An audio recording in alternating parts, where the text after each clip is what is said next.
दोस्तों, कहानी की शुरुआत में शहर के ऊपर उड़ती हुई एक पतंग को दिखाया जाता है जो अपनी मर्जी से कहीं भी उड़ रही होती है। और इसी शहर में एक लड़की रहती है जिसका नाम ईम है और ईम की उम्र मात्र 8 साल होती है, लेकिन वो बहुत समझदार होती है। ईम जब स्कूल से घर जा रही होती है तभी वो अपने पीठ को देखती है। ईम अपने दोस्त पीठ के साथ घर जाना चाहती है, लेकिन उसका दोस्त अकेले ही दौड़कर भाग जाता है। ईम और पीठ दोनों बहुत अच्छे दोस्त होते हैं, इसलिए जहाँ भी जाते हैं साथ में जाते हैं। फिर ईम अपने घर पर आ जाती है, लेकिन अगली सुबह जब स्कूल जाने के लिए तैयार हो रही होती है तो अपनी मॉम से बाल बांधने को कहती है, लेकिन उसकी मॉम और डैड दोनों बिजी होते हैं।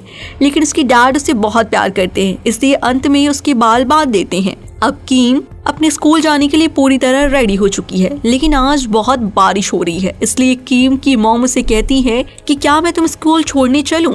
कीम कहती है नहीं, मैं दौड़ते हुए 3-4 मिनट में पहुंच जाऊंगी। फिर कीम और उसके दोस्त भागते हुए स्कूल पहुंचते हैं। तभी सड़क पर वो पतंग गिर रही होती है जो आसमान में इधर उधर उड़ रही थी।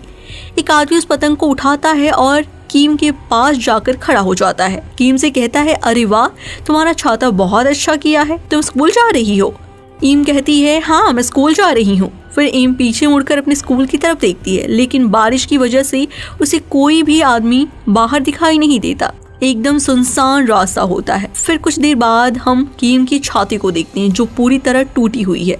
इसके बाद ईम की जूती, उसका बैग, चप्पल सब का सब बिखरा पड़ा होता है और वहीं पर ईम भी गंभीर हालत में होती है। पर किसी भी तरह कीम एम्बुलेंस को कॉल लगाती है और एम्बुलेंस कीम को हॉस्पिटल लेकर जाता है। हॉस्पिटल में जब कीम की माँ आती है तो अपनी बेटी की गंभीर हालत देखकर वो बहुत रोने लगती है। उसके पूरे शरीर पर कटे छटे घाव के निशान होते हैं। दोस्तों, अब हमें यहाँ समझ में आता है कि उस राक्षस ने न सिर्फ ईम का रेप किया था बल्कि उसे मार मार कर अधमरा भी बना दिया था ताकि उसकी मृत्यु हो जाए। लेकिन कीम अभी भी जिंदा होती है। उसकी हालत बहुत गंभीर होती है। डॉक्टर कहते हैं कि उसे ऑपरेशन करना पड़ेगा और उसकी बॉडी की इंटेस्टाइन की सभी छोटी बड़ी पार्ट्स हमें निकालने होंगे। अब ईम का ऑपरेशन किया जाता है और ऑपरेशन के बाद डॉक्टर ईम की डैड को बताते हैं कि उसके शरीर की येनिश और लार्ज इंटेस्टाइन निकालना पड़ा है। इसी के लिए हमें उसकी बॉडी में आर्टिफिशियल एनस लगाना पड़ेगा और अब ईम के शरीर में ओस्टोमी बैग लगाया जाएगा जिससे उसका बेस्ट मटेरियल निकलेगा।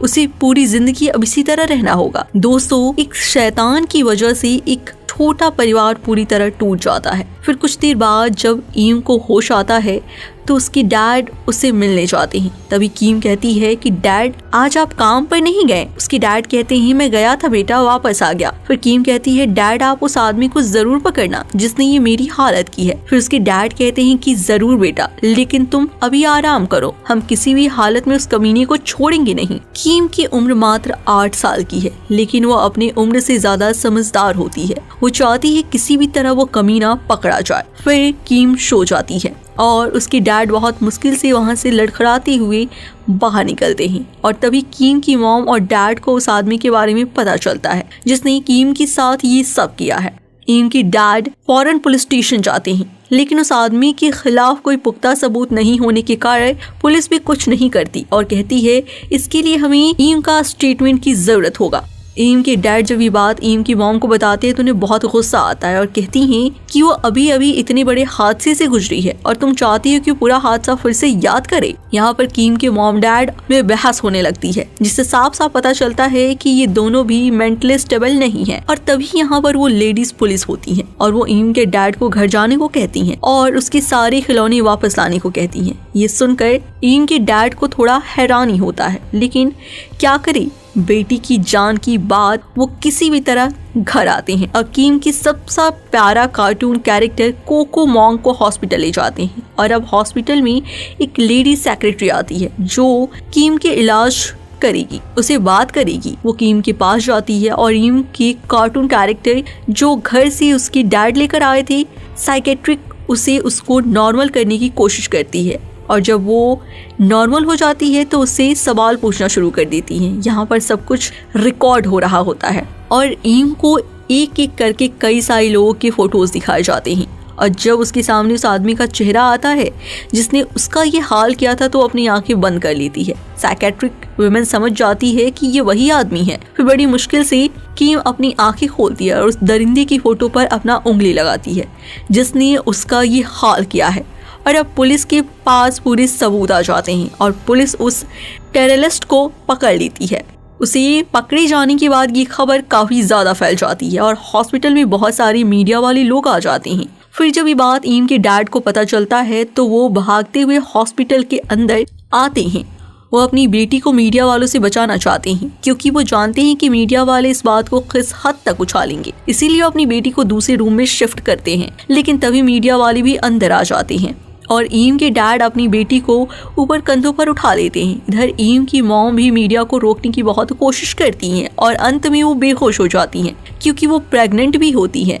ईम के डैड ईम को दूसरे कमरे में लेकर जाते हैं और यहाँ पर उसकी क्लाउस्टमी बैग जिसके अंदर उसका वेस्ट मटेरियल टॉयलेट स्टोर होता है वो हिल डुल जाता है जिसकी वजह से उसका टॉयलेट बेड पर गिरना शुरू हो जाता है। और जब उसके डैड उसे अच्छे से फिट करने की कोशिश करते हैं तो ईम को वो सारी बातें याद आने लगती है जब उसके साथ आदमी ने रेप किया था। ईम पूरी तरह रेस्टलेस हो जाती है। शुरू में उसकी डैड समझ नहीं पाते लेकिन कुछ ही देर बाद वो समझ जाते हैं कि ईम क्या फील कर रही है और तभी वो पीछे हट जाते हैं। फिर डैड शाम को ईम के रूम में आते हैं तो ईम पूरी तरह खामोश होकर अपने आप को चादर से ढक लेती है। फिर ईम की डैड उसे कहते हैं कि मैं तुम्हारी माँ की तबीयत कुछ ठीक नहीं है इसलिए वो तुमसे मिलने नहीं आ सकती, लेकिन बहुत जल्द तुम्हारा भाई या बहन आने वाला है। इधर ईम अपने फादर से बिल्कुल भी बात करने की मूड में नहीं है और ना ही अपने फेस से चादर हटाना चाहती है। ईम के डैड ये सब देखकर बहुत बुरा महसूस करते हैं। वो समझ जाते हैं कि शायद ईम हमें गलत समझ रही है, इसलिए वो बाहर चले आते हैं और इधर हॉस्पिटल का बिल भी धीरे धीरे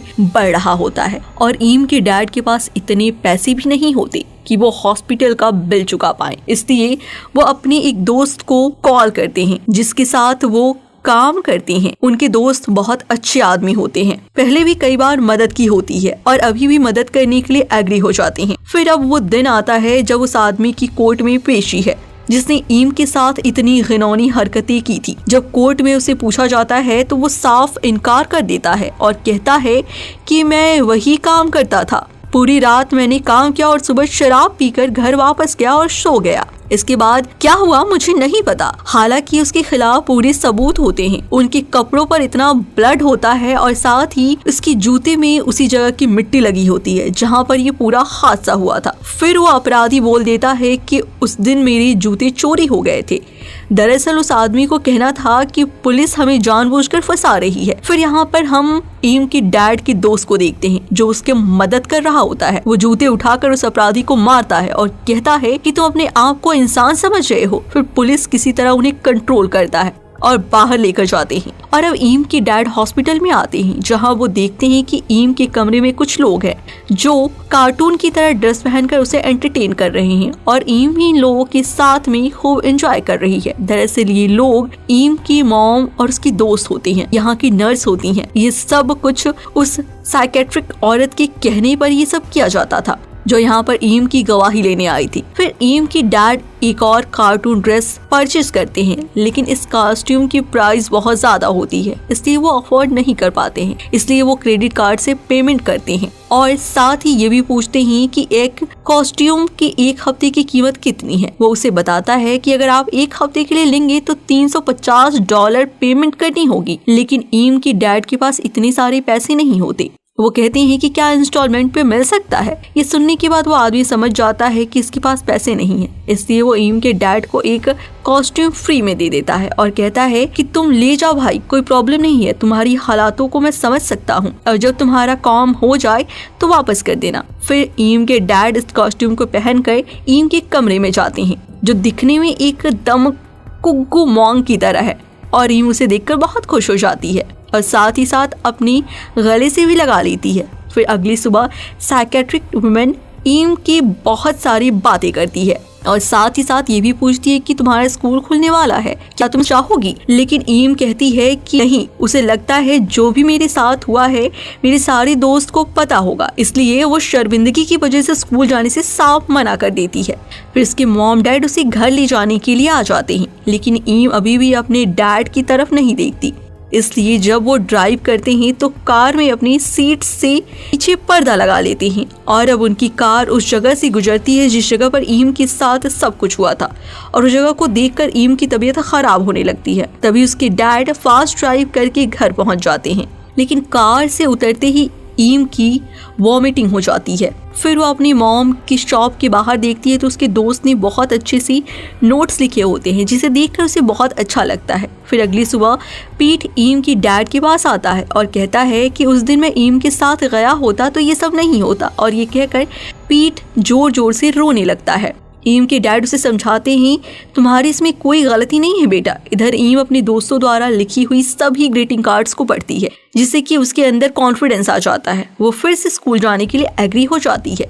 फिर अगली सुबह अपनी मॉम के साथ ईम स्कूल जाती है, पर उसके पेट में जो क्लोस्टोमी बैग बंधा होता है जिसमें उसका बेस्ट मटेरियल जमा होता है, उसे वो अनकंफर्टेबल महसूस करती है, क्योंकि जब उसके दोस्त इसके बारे में पूछेंगे तो उसके पास कोई जवाब नहीं होगा। जब स्कूल में ईम के सारे दोस्त देखने लगते हैं, जिसमें ईम घबरा जाती है, लेकिन तभी उसके डैड वहाँ पर कुंगू मॉन्ग की ड्रेस पहनकर आ जाते हैं, जिसे देखकर ईम खुश हो जाती है और साथ ही साथ कॉन्फिडेंस में भी आ जाती है। यहाँ पर उसके डैड हमेशा उसे चेस करते रहते हैं ताकि उसे कभी अकेलापन ना फील हो, और ईम के डैड टीचर से भी कह देते हैं कि उसे मेल टीचर से दूर रखे, क्योंकि मेल को लेकर उसके मन में बहुत डर है। फिर डैड ईम के लिए एक बैग लाते हैं जो कमर में बांधने वाला होता है, और उसके अंदर वो चॉकलेट रख देते हैं ताकि कोई उसे पूछे कि ये क्या है तो बता दे कि ये बैग है जिसके अंदर चॉकलेट है। फिर अगले दिन स्कूल में उसके दोस्त उससे पूछते हैं कि तुम्हारी कमर में क्या है। वो बोलती है ये बैग है जिसके अंदर चॉकलेट है,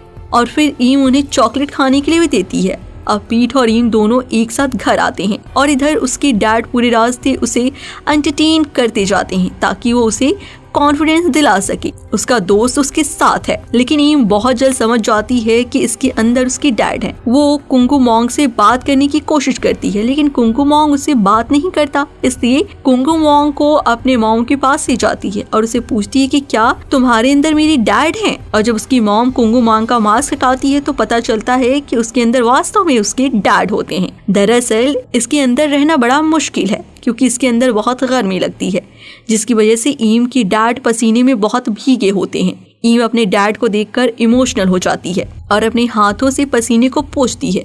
अब दोनों के बीच की जो दूरियां थी वो खत्म हो जाती है। फिर ईम के डैड को बुलाया जाता है और बताया जाता है कि ईम की केस अब कमजोर हो रहा है, क्योंकि क्लेम आया है कि वो फिजिकली और मेंटली कमजोर है, और जो गवाही हमने ईम के कैमरे में रिकॉर्ड किया था वो भी अब खारिज कर दी गई है, यानी कि किसी भी हाल में ईम को अब कोर्ट में आना होगा। ईम के डैड अच्छे से समझ रहे हैं कि ये ईम के लिए बिल्कुल ठीक नहीं है, वो उस आदमी का सामना कभी नहीं कर पाएगी। इसके बाद ईम के डैड उस रेपिस्ट से मिलने जेल में जाते हैं और कहते हैं कि अगर मैंने ये अब कुछ किया तो तुझे में जिंदा रहने का कोई हक नहीं है। लेकिन ईम की डैड को उस पर जरा भी यकीन नहीं होता और कहते हैं कि वो झूठ बोल रहे हो तुम।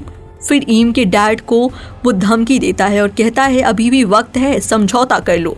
अगर तुमने समझौता नहीं किया तो मैं बहुत ही जल्द जेल से बाहर निकल आऊंगा, और जो मैंने एक बार किया है वो दोबारा भी कर सकता हूँ। इसे सुनते ही ईम के डैड को गुस्सा आ जाता है और चेयर से जेल की विंडो पर मारना शुरू कर देते हैं। अब वो दिन आता है जब इसी आदमी की कोर्ट में पेशी होती है। यहाँ पर ईम को भी बुलाया जाता है। ईम उस आदमी को देखते ही पहचान लेती है और इसके बावजूद भी कोर्ट में जज सिर्फ 12 साल की सजा सुनाते हैं, जिससे कि कोर्ट में मौजूद सभी लोग भड़क जाते हैं और ईम के डैड उसे मारने के लिए आगे बढ़ते हैं, क्योंकि वो पहले ही डिसाइड कर लिए थे कि अगर जज ने कम सजा सुनाई तो उसे मार दूंगा। और जब ईम के डैड उसे मारने के लिए जा रहे होते हैं तो ईम अपने डैड के पैर को पकड़ लेती है और रोने लगती है और कहती है छोड़ दो डैड, घर चलो। उसके डैड उसके कहने पर रुक जाते हैं और अपनी बेटी को गले से लगा लेते हैं और आज तक अपने सदमे से बाहर नहीं निकल पाई है। दोस्तों, ये कहानी कुछ लोगों की जिंदगी की दर्द है जो जिंदगी भर उसके साथ रहता है। कैसी लगी आपको ये मूवी एक्सप्लेन वीडियो? हमें कमेंट में जरूर लिखिएगा। मिलते हैं आपसे जल्द ही एक और ऐसे ही न्यू वीडियो के साथ।